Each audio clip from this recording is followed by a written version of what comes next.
Hello and welcome to YHTV's Magical Medical Tour. Thank you for joining us today. I'm Christina Suzama, and we are going into the doctor's bag today with medical politics, Shakespeare, myth takes, and more with our wonderful medical guide, Dr. Glenn Woolman. We see your medical bag. We're going inside, Christina. Yoo-hoo! Yeah, love that. How are you today? Wonderful. Today's a big day. We're going inside the doctor's bag, and as always, when we go inside the doctor's bag, we like to cover a lot of interesting topics, and I hope today they'll be fairly interesting for at least some of you in different aspects. Greetings, everybody. Welcome to Magical Medical Tour. I'm Dr. Glenn Woolman, and along with Christina, I will be your guide today as we travel through another quadrant of the healthcare galaxy in search of optimal health. Here we go. Well, almost here we go. Now, anytime during this show, you can feel free to ask a question or make a comment simply by scrolling down on your screen and typing it into the comment box. And you can do it at any time. If you're listening to this show or watching this show a year later, 6 months later, it's fine. We will be sure to pass your message on to Dr. Woolman or reply to it. Now, if you're listening to this as a podcast, you are welcome to give us a call at 818-LETS-TALK, 818-LETS-TALK. And be sure to leave your contact information, and we will get back to you as well, whether it be by email or giving you a call directly. Thank you, Doc. You're welcome. Yeah, we love hearing from viewers and listeners and everyone, no matter when it is, because even if it comes later, it reminds us of things, and we go back and we get to communicate again with the people that we had interviewed at other times. So it's always good to have that connection again in case something new might have come up. We can add to it. Mm-hmm, absolutely. So we encourage that. So the first part of the show today, I want to talk about, if you remember, we've been keeping up with the Senate Bill 128 in California, which is the End-of-Life Option Act. As you know, it passed the Senate and it went to the Assembly. And what happened was, in the Assembly, there was a very big fight, and a lot of people were arguing it on both sides very passionately. In fact, there was one headline that came up about this that said, California House hearing Tuesday on dangerous bill to legalize assisted suicide. Oh, no. So that's really? that's how they promoted it. Well, what happened was that there were a few, there's a lot of good people in the Assembly and the Senate that are trying to do good things, certainly. So there were some concerns in certain areas, and they decided to amend it in a few different ways. So it went from Senate Bill 128 to Assembly Bill 15. And it's the reintroduction of the Life Option Act. And two of the amendments that they made, one was an amendment to make sure that this was written into the bill, that when a patient who went through all of the process of all of the diagnosis and the requests and everything else, finally got the pills, within about, I think, 24 hours or 48 hours, I'd have to look it up actually, but I think it was about 48 hours. Yeah, it's 48 hours. After they received the pill, 48 hours before they took it, they had to fill out another form that, again, convinced other people that they were in their right mind, they knew what they were doing, they knew what the outcome was going to be. And so this became part of the bill that people accepted. Another part of the bill was to protect people that may be onlookers from being accused of accessory to either suicide or, in some cases, some people would consider it a murder. And the third part of the bill, which was very interesting, is they put a sunset clause on it. And I don't know if you're familiar with that, but basically, a sunset clause means that even though they're passing it as a bill, at some point it's going to cease to become a bill. And what it is in January 1st of 2026, if this passes, then it will cease to become a bill. Now, there are two ways that they can make this change. One is if they decide to extend it, and another is if they reintroduce it and vote on it again and extend it for life or in perpetuity, etc. So what's happening now is that it's gone back to the assembly, and they're having a very passionate discussion on this. And it's very interesting to listen to the different sides. And everybody sees things from different points of view. There are fiscal aspects of it. There are health aspects of it. There are religious and spiritual aspects of it. There's just basic pain and suffering and humanity aspects of it. And each person that's going up to speak to the assembly to either be pro or con is very passionate about what they want. But I think, from my point of view, this is an important bill. And the reason we keep bringing this up is because it's necessary to talk about. And I have a feeling that it's going to be coming to your state at some point in life if you don't have it yet. And since most states don't have it, it may be something to follow, and certainly right now. So what's happening right now is it's in the assembly, and they're discussing it, and they're going to vote on it. And when they vote on it, it's probably going to be one of three things: either to amend it again, which I doubt that will happen, or it will pass, or it will fail. If enough aye votes have it, then it will pass. And because it was amended, it will have to go back to the Senate where it was originally produced, because it's no longer the similar Senate bill. So then the Senate will have to look at it again and vote on it. And if they make changes, it'll have to go back and forth. But unfortunately, this bill has a timeline on it. So my thinking is that if it doesn't end this September, it will stop. And then what will happen is, if the people, and there's been a poll at Berkeley, put out a poll recently, and it showed that 70% of Californians actually believe in this bill.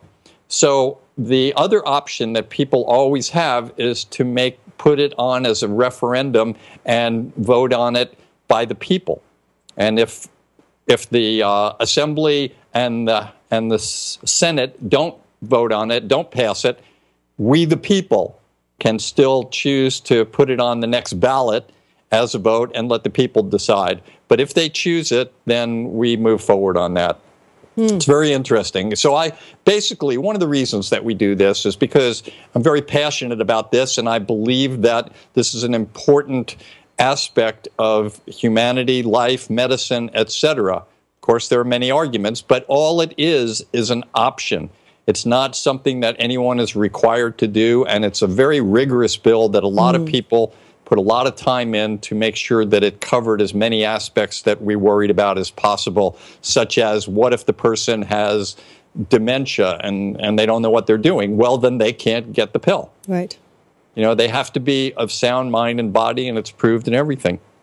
So that's why I'm so passionate about this, and that's why I keep bringing it up to people, not just for California, but for all over the country and all over the world, where, we have to be looking at life as very important, and always looking for new ways to help people, So if we can extend life with quality and without too much suffering, that's good. And that's always an option that medicine looks at. But in this particular case, this is just an option. So we will see.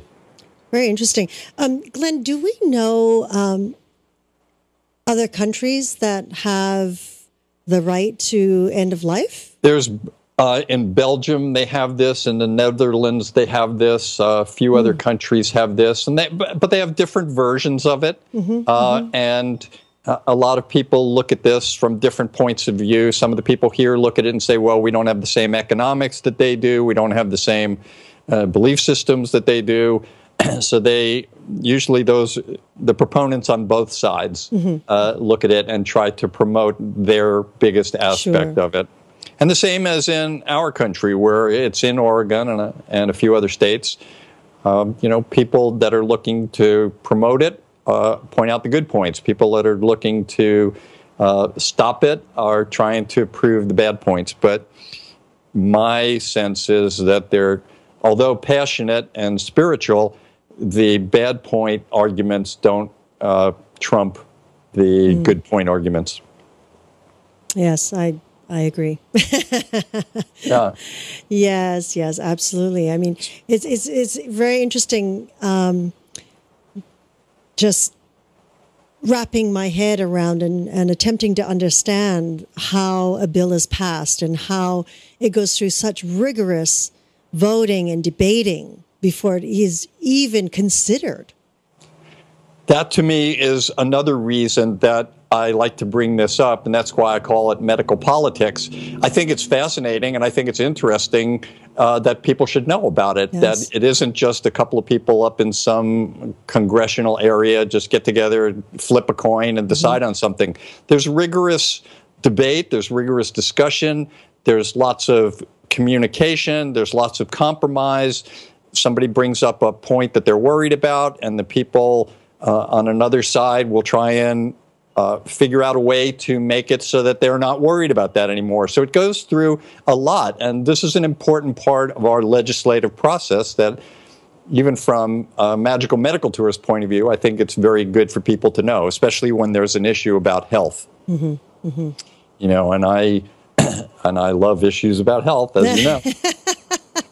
But I'm finding this very fascinating also in terms of the legal aspects of this and how the legislation does work with all the readings and hearings and committees, multiple committees and back and forth and everything else. I was able to, they have a website, and I encourage people to do this periodically. There's a website that you can actually go to that you can watch the California Senate and the Assembly voting and discussing things and how they call something to order and the ways that they promote and discuss and vote. You know, now one of the most interesting things, obviously, many years ago, it was always a vote by somebody would write in their vote and they would hand it, and then the clerk would count up all the votes, etc. And then they went to voice votes occasionally, where everyone would go aye. The senator from the county of Orange would vote aye or nay or something like that. But now it's done by computer. So when the speaker pro tem or the speaker of the assembly asks for a vote, everybody is sitting at their desk, and you can see up on the screen a list of each member, and they call for the vote, and everybody votes aye or no. And you could watch it happening, and you could see the tally happening. It's kind of interesting. Well, so they actually list the individuals and what their vote is. Absolutely, and that's a part of legislation also, so that you, as a person in your community, if you're seeing that your assembly person or your senator is always voting the way that you like, then you try and keep voting for them. If you see that they're voting in a way that you don't like, then you understand their record and you do everything you can to move them out and vote for someone that does vote your way. That's all of politics, and it's fascinating to see how it actually works, and especially when it gets combined with medicine. Now, obviously, there's many other areas that they talk about, not just medicine, but all sorts of laws. Every law that's produced goes through this process or some kind of a process. Oh my goodness! Well, we will see. We should know. We should know very soon what's going to happen, and keep tuned to us and to your own papers. Yes, Glenn. What is that website that you are referring to? Oh man, I will have to put it on again. I will make sure. Make sure that it's on the site so people can go see it later. Yeah, I will do that. It's really fun to watch it. Sometimes it doesn't always come in so clear, and there's lots of standard procedures that are somewhat boring. But when it gets down to the nitty gritty, it's pretty exciting. Okay. Well, we'll keep our fingers crossed. Yes, really, this is very important to keep watching on this. So the next thing I want to talk about, and this is more in medicine, the CDC that we talk about, the Center for Disease Control and Prevention, has put out a notice recently that says, keep your eye out for the plague. Now, we're going to talk about the plague today, and the reason we're talking about this is that in 2015, 11 cases of the plague have been recorded in the United States, and 3 of those people have already died. The CDC, since the year 2000, there's an average of between 5 and 6 a year. And this year is the second highest in the United States. And basically, we've seen, and part of the reason we're talking about this now, is 2 cases they were able to figure out that they either came from Yosemite National Park in California or the Sierra Nevada mountains. That's pretty close.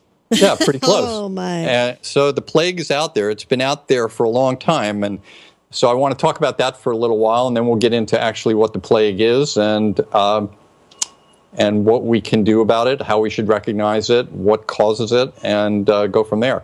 So in antiquity, it appears that there was the first accounts of the plague actually came from the Hebrew Bible.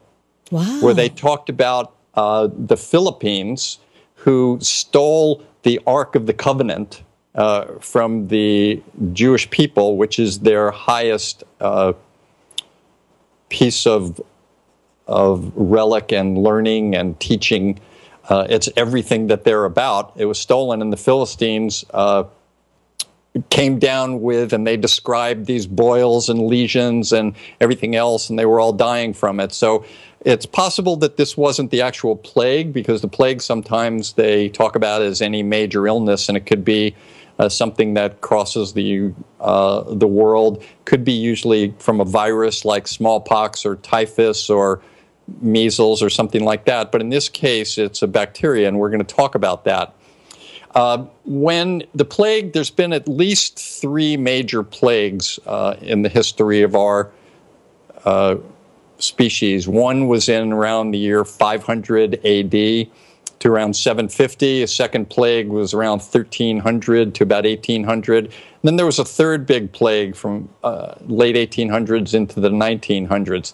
And just to give you some numbers here to tell you what a plague really means in the sense of why we're concerned about it, is the mortality rate of the plague has taken over 3.5 to 5 million deaths in our species. The first plague went through Egypt and the Mediterranean and Europe.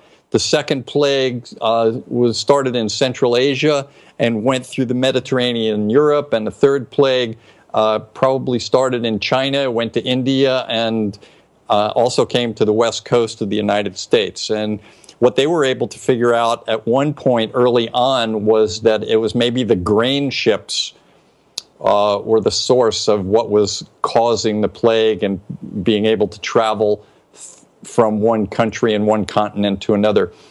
At the peak of the plague, there was in Constantinople, which is now Istanbul in Turkey, 10,000 people per day were dying.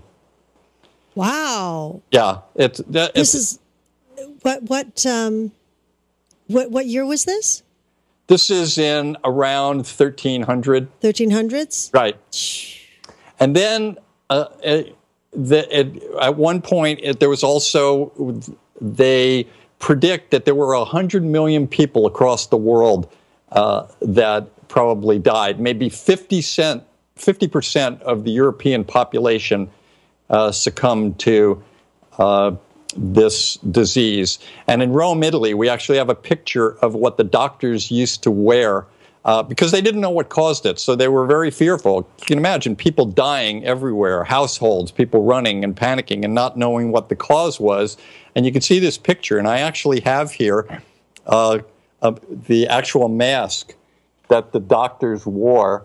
And they would stuff this mask with herbs and spices in hopes of being able to prevent themselves from getting the disease, even though they didn't know how the disease came about.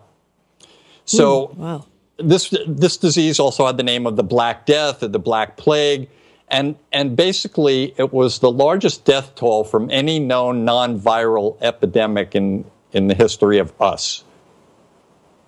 And basically, so what happened in the last plague that started in China in around the 1800s, 1894, 2 bacteriologists, 2 scientists a man named Yersin from Switzerland and France, and a Japanese man named Shibasaburo isolated the actual bacteria. And eventually it was called, for one of the people, Yersinia pestis. And we have a picture of that. It's magnified a lot. But this is the actual bacteria that causes what we now call as the bubonic plague. And I'll explain that in just a minute or two. And then in 1898, a French scientist named Simond finally figured out that the flea, a special type of flea, was the vector for this disease. So this is how, and we have a picture of that flea also. So it's very interesting that in epidemiology and science, first we see people dying for unknown causes. And of course, people made up decisions of what it was, religious reasons and spiritual reasons and political reasons, whatever, military reasons. But eventually, we were able to see the scientists come in, go to Hong Kong when one of the epidemics was happening, and discover the actual cause. And once we knew the cause, then we were able to figure out how to prevent it.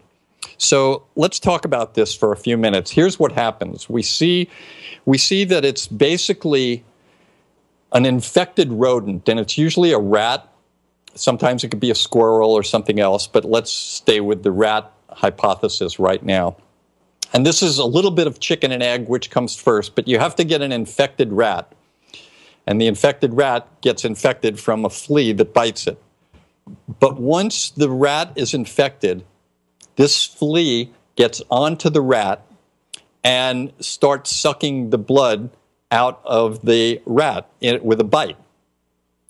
And it pulls the infected bacteria into its stomach, the stomach of the flea. And as the flea brings in more and more, drinking, engorging itself with this bloody mixture with bacteria, the Yersinia pestis bacteria, the bacteria coagulate or group together and block the stomach of the flea. So eventually the flea keeps on eating, but it can't actually take in food and assimilate it so that it stays alive. What happens then is the flea, which is now infected, will get onto a human, and then it will bite the human.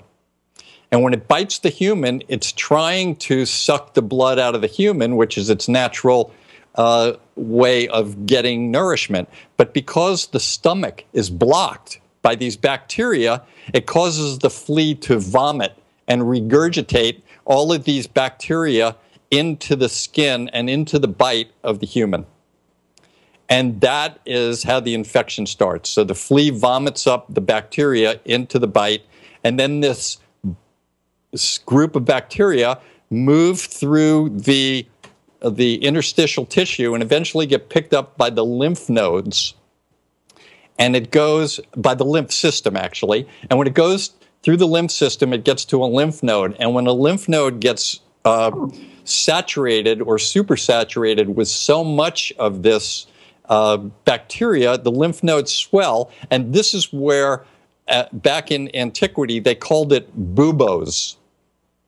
And that's how the name bubonic plague came, because the buboes, they would see the buboes or the swollen lymph nodes behind the knee, under the armpits, in the neck, in all sorts of regions.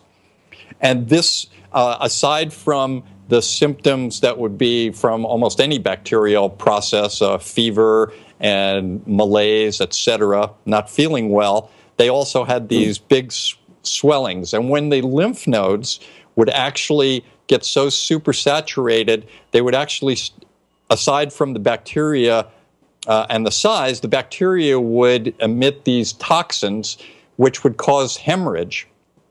And then the lymph node would break, causing the bacteria to then go into the bloodstream. And then this would add a whole other set of symptoms. For example, when it gets into small blood vessels, it'll clog up the blood vessels. the tissue will start to die, become necrotic, as we call it. Gangrene can set in, and people start losing their limbs. So it's very ugly, and their skin turns black. And this is why they also called it, aside from the bubonic plague, the Black Death. You know. Oh, that's pretty vicious, huh? It's pretty vicious, and it's, like I said, it wiped out 50% of parts of Europe, parts of China, parts of Africa, throughout. So that's the process of how it happens. And wherever the bacteria get, these are the kind of symptoms you can have. So it can get into your lungs, and you can have respiratory symptoms. It can get into your brain and central nervous system, and you could have signs of inflammations and infection of the brain and the nervous system. It can get to many parts of the body. And usually, once you start having these symptoms, you're dead within hours to days. So part of the reason I'm bringing this up is to let people know that since the CDC is offering a warning right now, and the plague is still in the United States, and it's here, and we've had some people die of it this year, in the year 2015, thought it would be a good idea for people to know about. It could be transmitted by direct contact. It could be transmitted by droplets with coughing from a person. Once a person has it, they can transmit it a different way. So the flea has to bite them, or they have to be infected by touching soil that's been infected, or by eating food that's been infected. Now, we do have, since these people discovered the bacteria and the causes and vectors, we have ways of taking care of it. So clearly, for example, in Yosemite, when they recognized that there might have been a problem with rodents, they closed down parts of the village and cleaned the whole place out. Sterilized it, got rid of the rodents, and cleaned it up, and then it becomes safe again. But it's very important for us to know that if you have symptoms, and if you've been in one of these areas and you start having symptoms like a cold with malaise or fever or just not feeling well, and you've been in that area, very important to go to your doctor, because although most of these sound, when I told you those things, they really sound like viruses. It sounds like the flu, or just you have an upper respiratory infection, so you don't think too much of it. But the point is that if it is a virus, then we don't usually have as many treatments for it. But if it is the plague, we actually do have treatments for it. And the treatments are very simple, and it's highly effective. If the doctor knows about it, they can do a blood test, but by the time you get the blood test back, you will have wanted to be on the medication. And it's usually just simple antibiotics.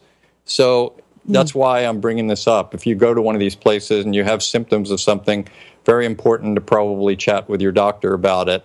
They do have a vaccine for it, but the vaccine is not recommended by the CDC for the general population. It's really recommended for scientists, bacteriologists that are working specifically with this Yersinia pestis bacteria, for people that might be going into a zone where it's happening, say healthcare workers, Doctors Without Borders, or people like that are going into an area where there might be a plague. Those people might get the vaccine for it.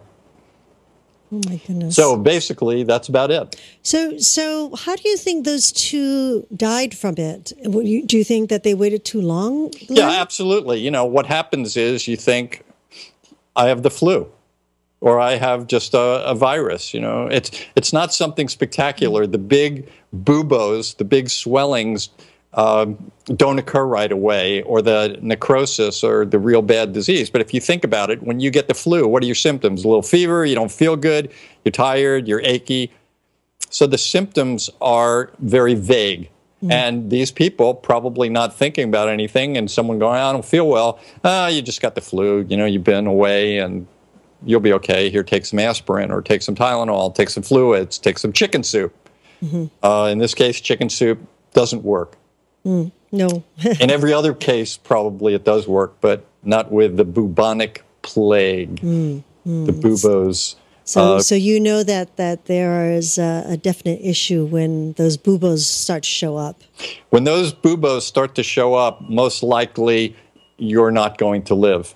And that's what people saw back in the, these were medieval times where we didn't really know too much about bacteria, and everyone was just fearful. And can you imagine being in Istanbul at a time when 10,000 people per day or so were dying? Wow. And it's scary, and you don't know what's causing it. Now, interestingly, throughout history,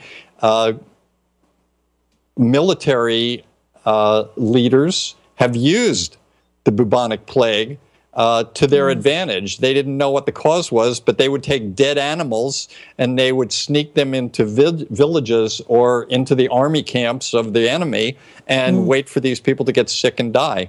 Germ warfare, right? Biological warfare started back, before the Common Era. Everybody was using this, and there's lots of military history, and people discuss the possibilities. Did this help this group of people win the war over that group?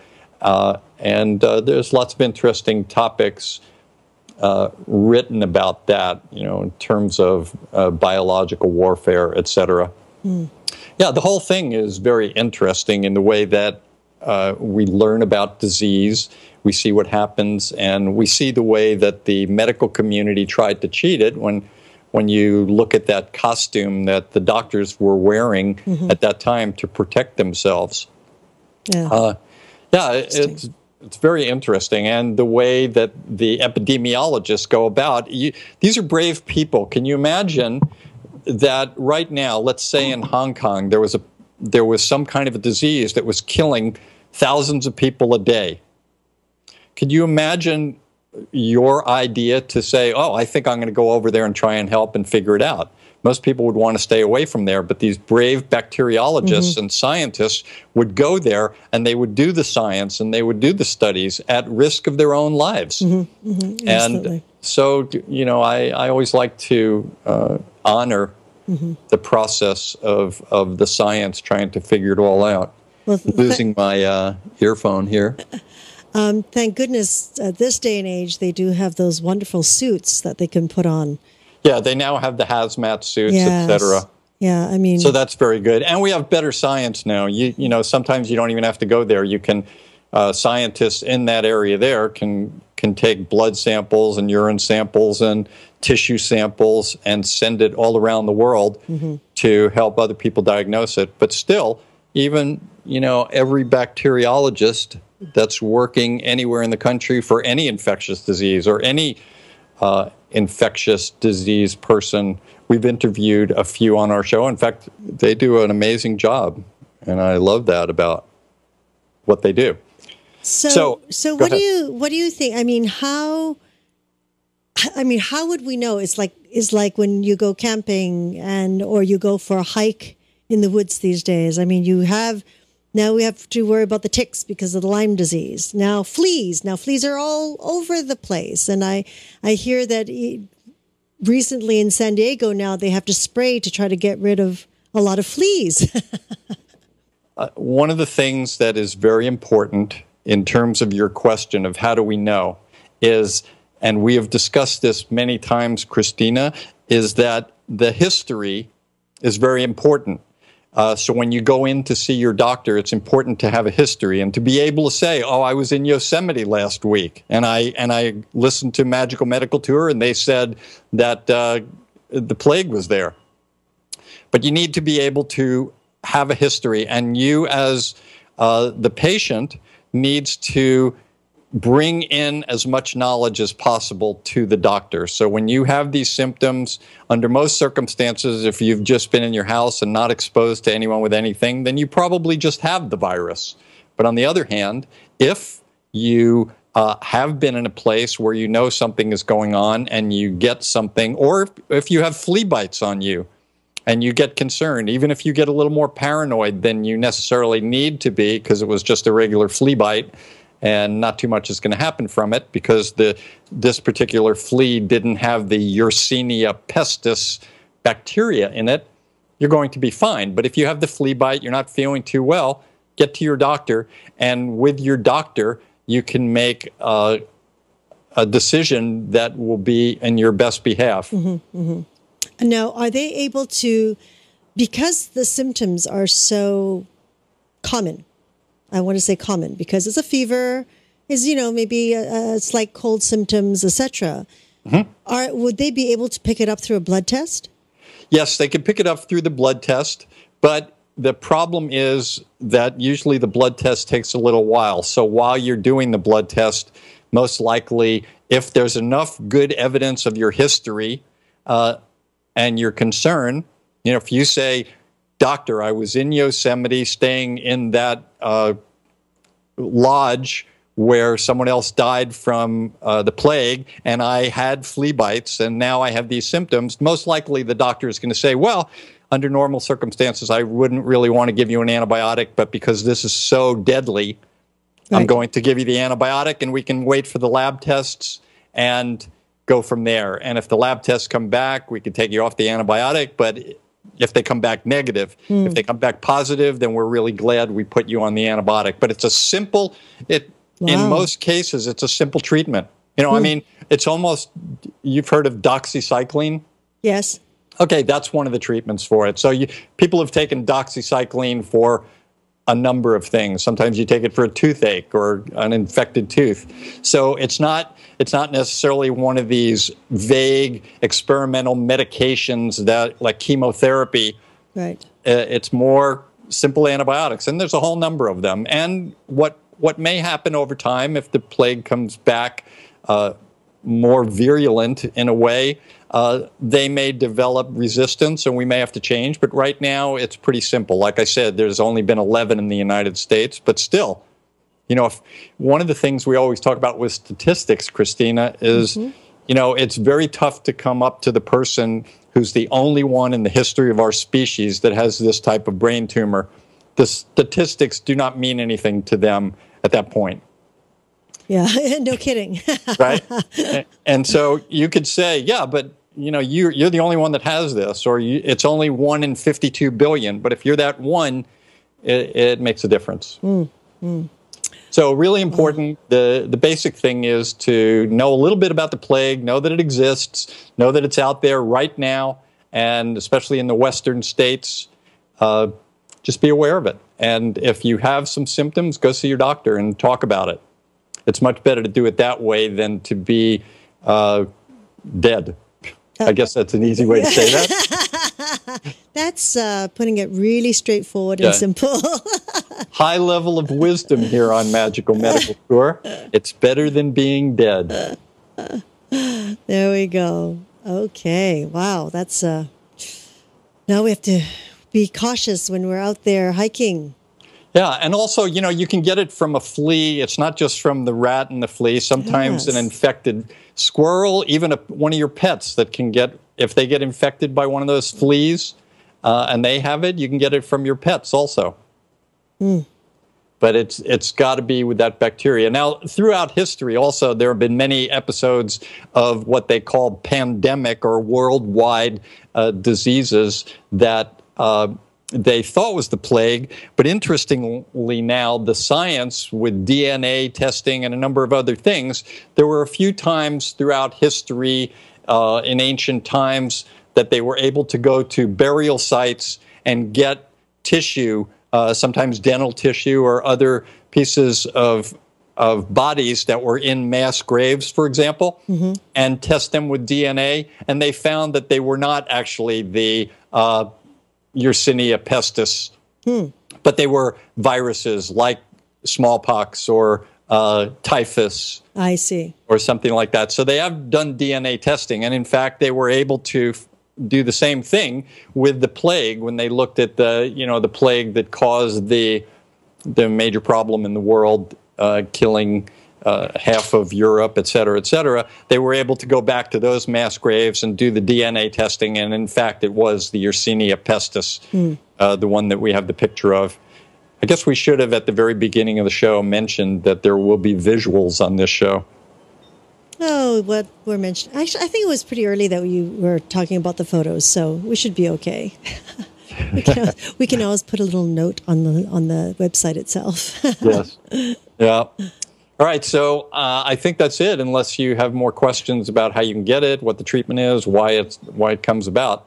No, I mean, you were so thorough with this. I'm just thinking, okay, next hike, be careful. Yeah, be very Flea careful. spray, everything. Yeah, and one of the things, you bring up a very interesting point, especially also about the ticks and Lyme disease, that we've talked about, remember, with Barbara Abruzzo and Yes. her bout with Lyme disease from a tick. Yep.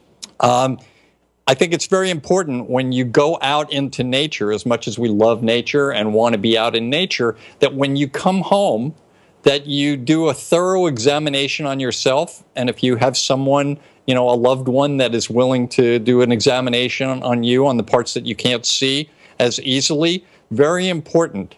Go through this very carefully. They could be in your hair, they could be on the bottom of your foot, they could be on your back. So I think that's a very good point that you bring up, that when you do your nature hikes, do an examination on yourself and make sure you are okay. And then just be aware if you start developing symptoms, keep in mind that you were out there. Yeah, absolutely. Okay. All right, we're finished with the plague. Oh, that's Yes, we're amazing. not. That's amazing that it's still around. I Like love that this. mask, by the way. Yeah. That's a very cool mask. It's great. They were using these in Rome. It's I love getting this. I was very happy to be able to get this. All right, so now we're going to move away from the plague, and we're going to another portion of the show that we introduced a few sessions ago. And I think, I don't know if we ever agreed on the name or agreed on the musical. Christina, hum something for me or give us a fanfare of some kind. Oh. That was it? No, I don't know. We're going to do Myth Takes. This is where we look at some of the myths that go around our society all the time. The mistakes of our society. The mistakes of our society that promote myths that aren't necessarily true, and we're trying to correct those. So the one that I've chosen today is, Christina, you've probably heard this. What percentage of the brain do we use? The myth is that we use about 10% of our brain. Right. Have you ever heard that? Yes. Okay. I've heard that since I was really little. Really little. So Yes. that's the big deal. So where did this come from? Well, some people say it came, Albert Einstein made a comment about it, but there's no actual reference to it. There's a psychologist and author named James who wrote about that we don't use all of the potential of our brain.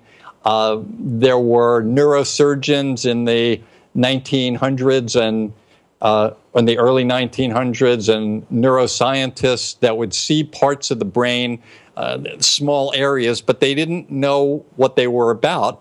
And so they made these decisions, or allegedly made some decisions that we're not really using all of our brain. We only use 10% of it. And then what happened was that there were other people that were trying to promote things. Self-help people were trying to promote it. People that had these elixirs that say, with this you can develop powers in your brain for great memory and to be able to do superhuman things and even maybe to do telekinesis or move objects once we use all of our brain, because we're only using 10%. There's that other part that is making it so that we could do magical things. And this is why the myths continue. But if you think about it, the human brain is incredibly complex. Think of all the things it does.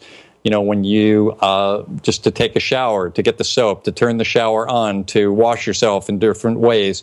All of the little tasks that we do during the day, that's coming from the brain. And at the same time, we're also thinking about things. Someone, an orchestra or a musician might be thinking of a new concerto, or an artist is thinking about a painting, and some mathematician might be trying to figure out an equation. All of these things, and then the spiritual aspects of what our brain does, totally complex, and you can't imagine that only 10% of our brain would be used for that. But now we have evidence. So the evidence comes from studying people that have had brain damage, either from a traumatic incident or from a stroke or from a neurosurgical procedure. So we know parts of the brain from that. We also have metabolic types of studies, and we have what I talk about all the time now with our neuroimaging and functional MRIs, functional brain MRIs, where we can see when somebody is angry, this part of the brain is lighting up. When someone is happy or when someone is sexually aroused, these parts of the brain are lighting up. And we're seeing how the brain works. And what we're seeing basically is that we use 100% of our brain. So the myth of 10%, not true. We use 100% of our brain. Now, you can say that at certain times, parts of the brain won't be used as much. During sleep, certain parts of the brain may quiet down a little bit, but the brain is never totally quiet, and every part is being used. And I really like that. I'm going to tell my brain that. Yeah, you tell your brain yes. that. So what we may be able to say in reality is that in terms of the 10%, we may only know about how 10% of the brain functions. So that part may be something where we can't perpetuate the myth that we only use 10% of the brain. We're using all of the brain. Every part of it is being used as long as it is healthy and functioning appropriately. So when next time you hear somebody say, we only use 10% of our brain, you can say to them, no, that's not true. We actually use 100% of our brain. That controls everything. Now, so as far as people's capabilities are concerned, like, for example, I always think of the brain like a muscle that you have to nurture it, you have to feed it, and then it's able to take in the information that you're feeding it. I mean, that's. I always wonder if that's what they mean by the 10%, as opposed to not using the whole brain. The brain is always functioning, but it's the capabilities of the brain. We have capabilities, but this is not because of the brain itself. The brain, when you say it's like muscle, it's not really like muscle, but it is in the sense that muscle has cells, just like we always talk about cells. Well, there are different types of cells in the brain. There are nerve cells, neuron cells, and remember at one of our discussions inside the doctor's bag, we talked about the interstitial or connective tissue. There's lots of connective tissue in the brain that supports it. And we don't even know half of what that does yet.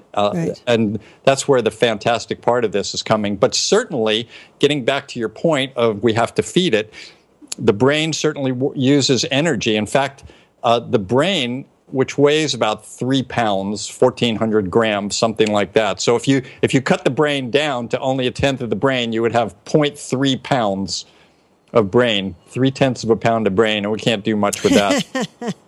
But one of the important things is that the brain requires energy, and energy comes from food. So it is very important. If you remember, Dr. Mikio Sanke one time in one of his interviews talked about, be careful what you eat, because if you're eating a hot dog, that hot dog may be at that time goes to the brain and feeds the brain hot dog cells, so to speak. I'm being a little funny here, but it's very important to take care of our brains because of what they do. So we need to have the right nutrition. We need to have the right relaxation. We need the right amount of sleep. Sleep is an important aspect of the brain. We've talked about that many times, where the brain cleans itself out during sleep, but it's still working. But the important thing is, can we do more with the brain? Yes, we can. Will we learn more about it over time? Yes, we will. There will be scientific studies that we'll learn more about memories. We'll be able to, I think I even mentioned this before, we'll be able to at some point consider implanting memories in someone that's never had them. So you can enjoy a trip to Italy, for example, and never go there. But there's a lot of things that are happening. This is we're in the final frontier of the central nervous system, and the brain is something that's fascinating. We're learning more and more about. We probably have a lot more to go in how we actually do things and how we actually can improve our brains and improve our thinking abilities. Certainly, patterns of behavior help us to focus, but we also need to make sure that our brain is nutritionally sound and healthy with enough oxygen and nutrients and relaxation and keeping stress and inflammation away. Hear, hear. That's just good basic health, isn't it? Good basic health. But we've hopefully, do you believe now that we use only 10% of our brain? No, of course not. Then we've busted a myth, haven't we? Busted a myth.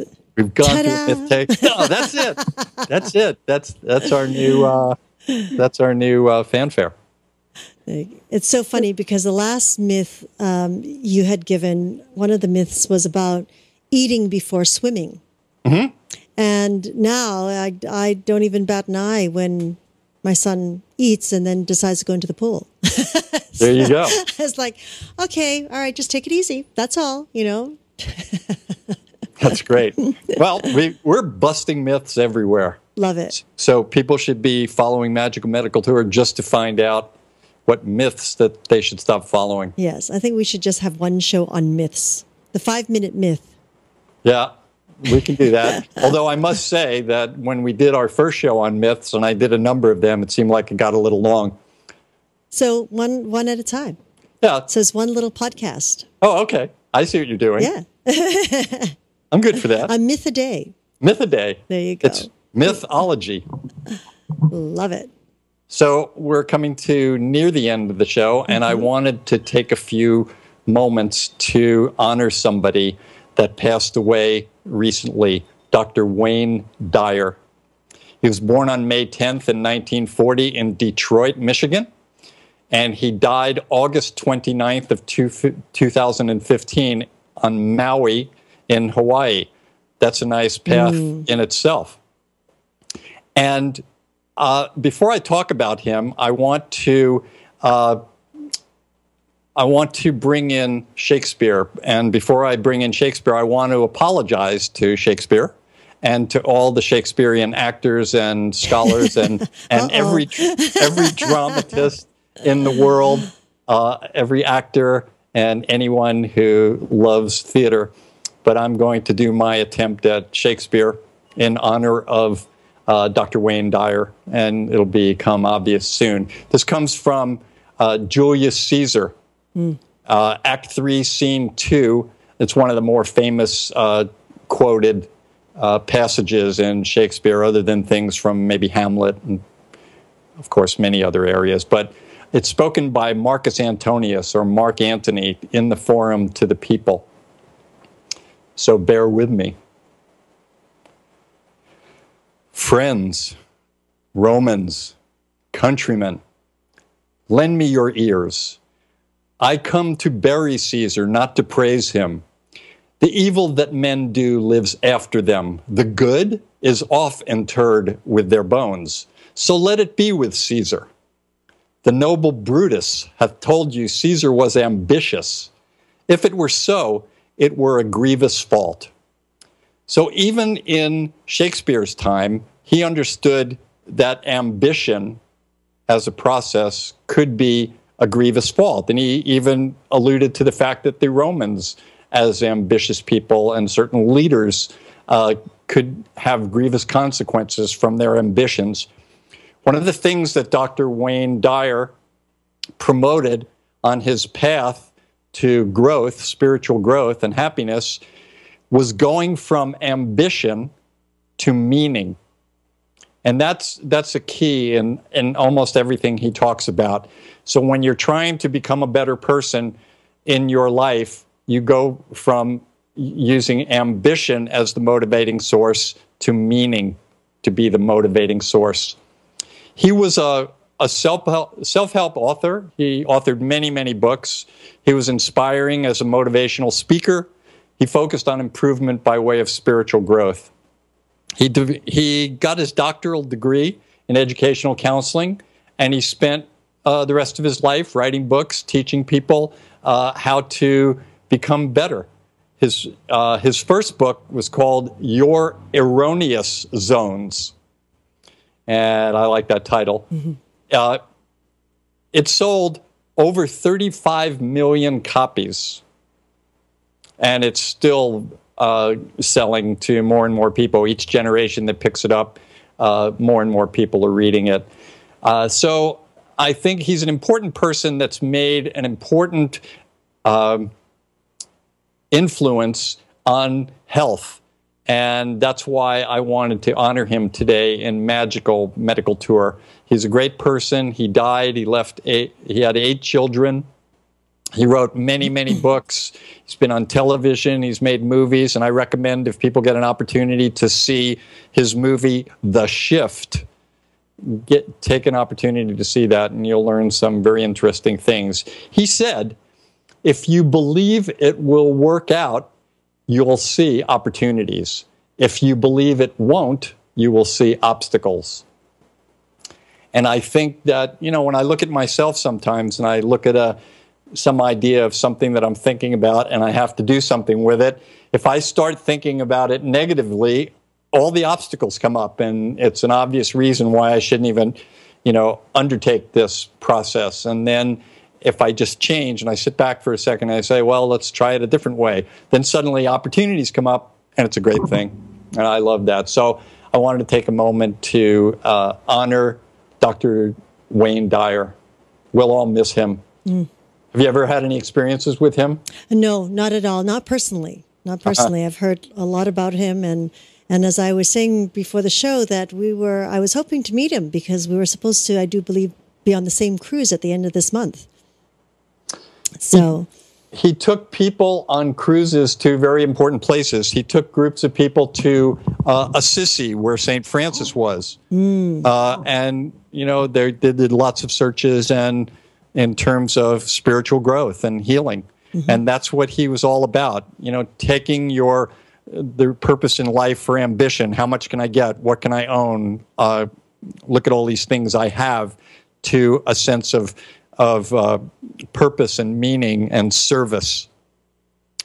And I think because of that, we'll all honor him and all of the great things he did. He actually, it was interesting, from what I read, he actually, in Detroit, Michigan, he started out living in orphanages and in foster homes, so probably didn't have a perfect life at some point, and this may be part of the process that led him on his own path to spiritual growth. And he was fortunate, and we were fortunate enough that he was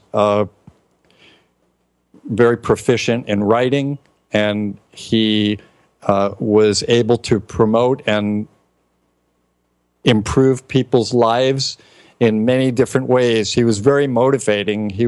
Some people called him the father of motivation. Lovely.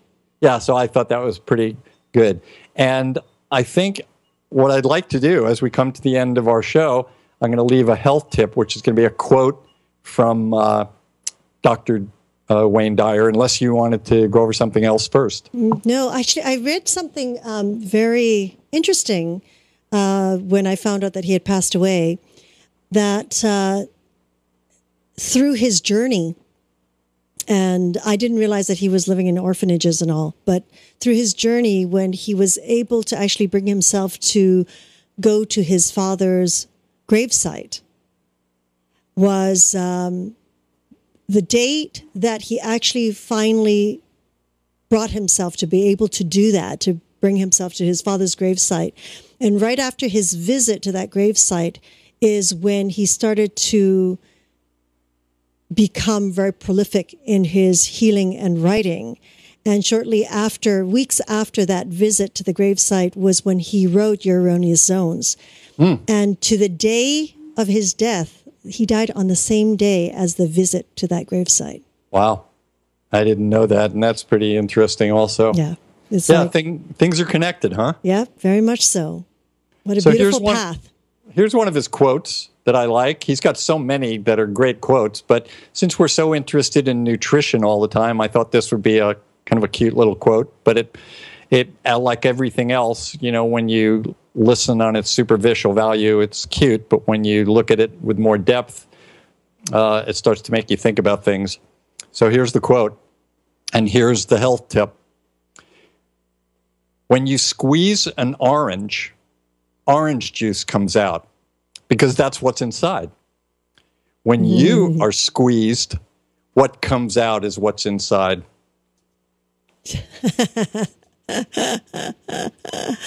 I like that. Yeah. I know. I really like that. I was hoping you would, and yes. I hope that all of our listeners and viewers like that and learn from it, because, but unlike an orange, where it's always going to be an orange, if you're squeezed and something comes out that you don't like, that's when you can start looking at Dr. Wayne Dyer's advice and change yourself so that what's inside of you is what comes out when you are squeezed. Lovely. Oh, I like that tip. It's so simple and yet so profound. Yeah, it's one of those things. Very nice. Well, I'm grateful for all of our viewers and listeners for listening to Magical Medical Tour and supporting us. Grateful to you, Christina, and Yoga Hub, and Segovia for putting together our program and making it available to everyone. I'd also like to thank, as always, my teachers and all of my healers for allowing me to be on my journey.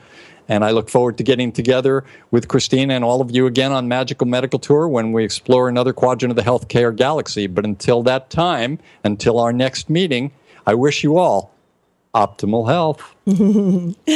And of course, thank you so much, Dr. Glenn Woolman, for another great show Into Your Doctor's Bag. And we would like to thank each and every one of you for joining us in this new platform of education and information. We're always grateful for your continuous support, and we look forward to hearing your feedback on how we can serve you better. You can connect with Dr. Glenn Woolman through his website, glennwoolman.com, where we always encourage you to learn about his Metaphor Square Breath. Now, when you watch or listen to our podcast, it'd be really wonderful if you could like us or pass our link on to others that you know will benefit from our shows. And of course, we're always very grateful for your suggestions and feedback, comments. Just give us a call at 818-LETS-TALK. 818-LETS-TALK. Thank you for joining us. Until next time, namaste.